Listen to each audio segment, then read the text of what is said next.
Iugoslávia, anos 1940.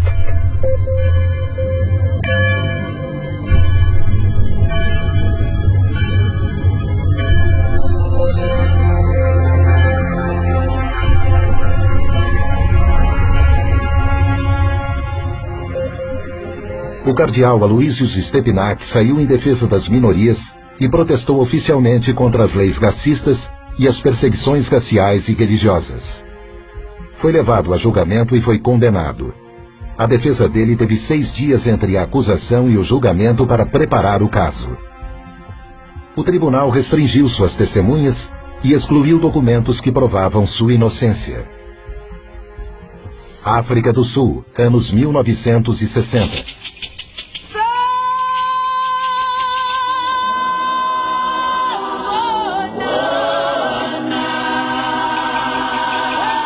One of the mistakes which some political analysts make is to think that their enemies should be our enemies.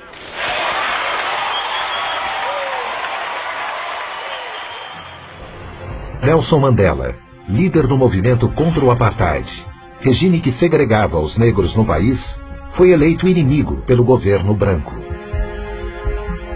Em 1964, ele foi condenado à prisão perpétua por defender os direitos políticos e civis da população negra. Ele passou 27 anos na prisão. Após uma intensa pressão internacional, ele foi libertado em 1990. Brasil, anos 2000.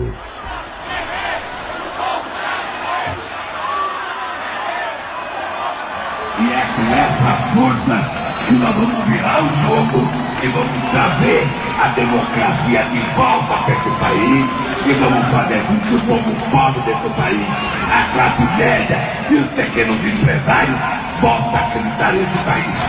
Ao me eleger presidente da República, o Brasil deixou claro que havia decidido trilhar um novo caminho. Um caminho em que a distribuição de renda é fator decisivo de um novo tipo de desenvolvimento, mais inclusivo, mais humano, mais sustentado e duradouro. O ex-presidente Lula é vítima de um ato ilegal coletivo para desacreditá-lo e afastá-lo da vida pública. Para impedir que Lula seja eleito sem que ele tenha cometido qualquer crime. Essa é a luta travada por alguns juízes, procuradores da República e grande parte da mídia no país. Essas 3 histórias têm um ponto em comum: o lawfare.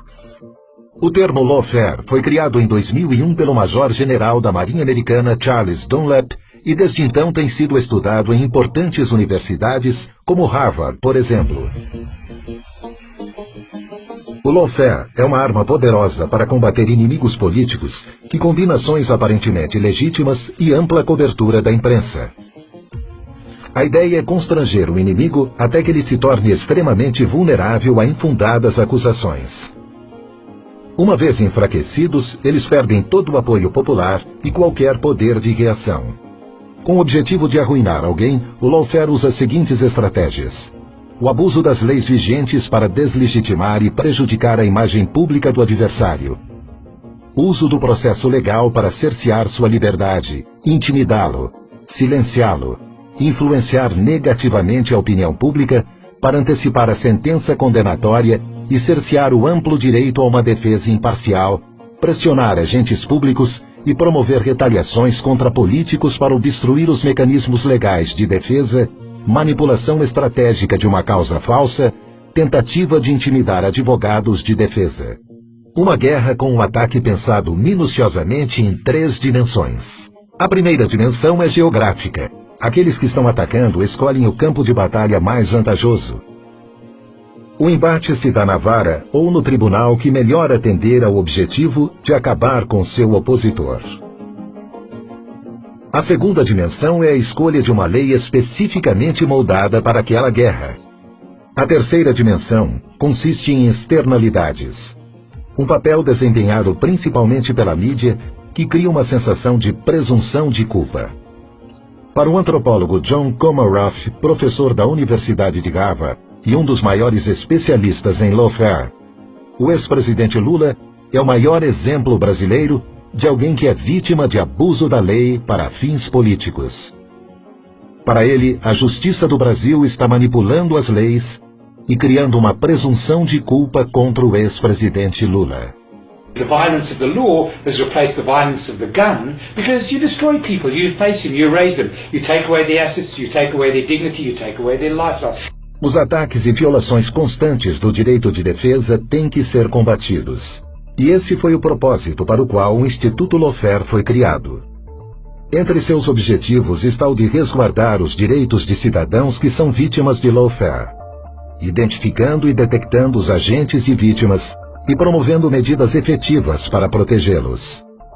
Our law firm had been working on the case of Lula in Brazil. It started with different false media reports, which developed into criminal lawsuits, all based in this false media coverage of untrue events. The attack was asymmetrical, and knowing the facts and documents of the case, it was clear to us that our client was absolutely innocent. Every day news came out reporting a suspicion or false news that Lula was or would be involved in an accusation or plea bargain agreement. The prosecutors and the judge of the car wash operation were constantly appearing in the media as heroes, as opponents of Lula's political group. Back then, we started feeling what one would call the symptoms of this phenomenon. That's when we decided it was no coincidence, but a planned political action to delegitimize and demonize a chosen political enemy. O objetivo do Instituto Lawfare é garantir que nenhum cidadão sofra a violência da lei arbitrariamente. O Lawfare Institute atende a duas finalidades fundamentais. De um lado, o desenvolvimento de pesquisas aprofundadas com caráter multidisciplinar sobre esse tema. E de outro lado, o diagnóstico e denúncia de casos de lawfare ao redor do mundo. Com isso, pretendemos reafirmar o império da legalidade, reafirmar o Estado de Direito e a ideia de que o direito deve conter o poder e não estar a serviço do poder. O lawfare é um problema mundial. Nós tivemos a oportunidade de estudar, de debater e atuar em casos envolvendo o lawfare. Aqui no Brasil, o caso do ex-presidente Lula é um dos maiores casos de lawfare hoje no mundo. Nós pretendemos pegar esta experiência e levar até o Lawfare Institute para que ela possa ser debatida e também possa servir de experiência para solucionar outros casos no mundo. Nesta guerra, como em todas as outras, a primeira vítima é a verdade. A justiça e a lei não podem ser utilizadas para perseguição política. Quando isso acontece com uma pessoa, toda uma nação está ameaçada. The Lawfare Institute is being created today to try and diminish the unfairness and illegality of such tactics of lawfare, as well as to denounce them to the world so we may reach fairer and more just nations compliant with basic human rights.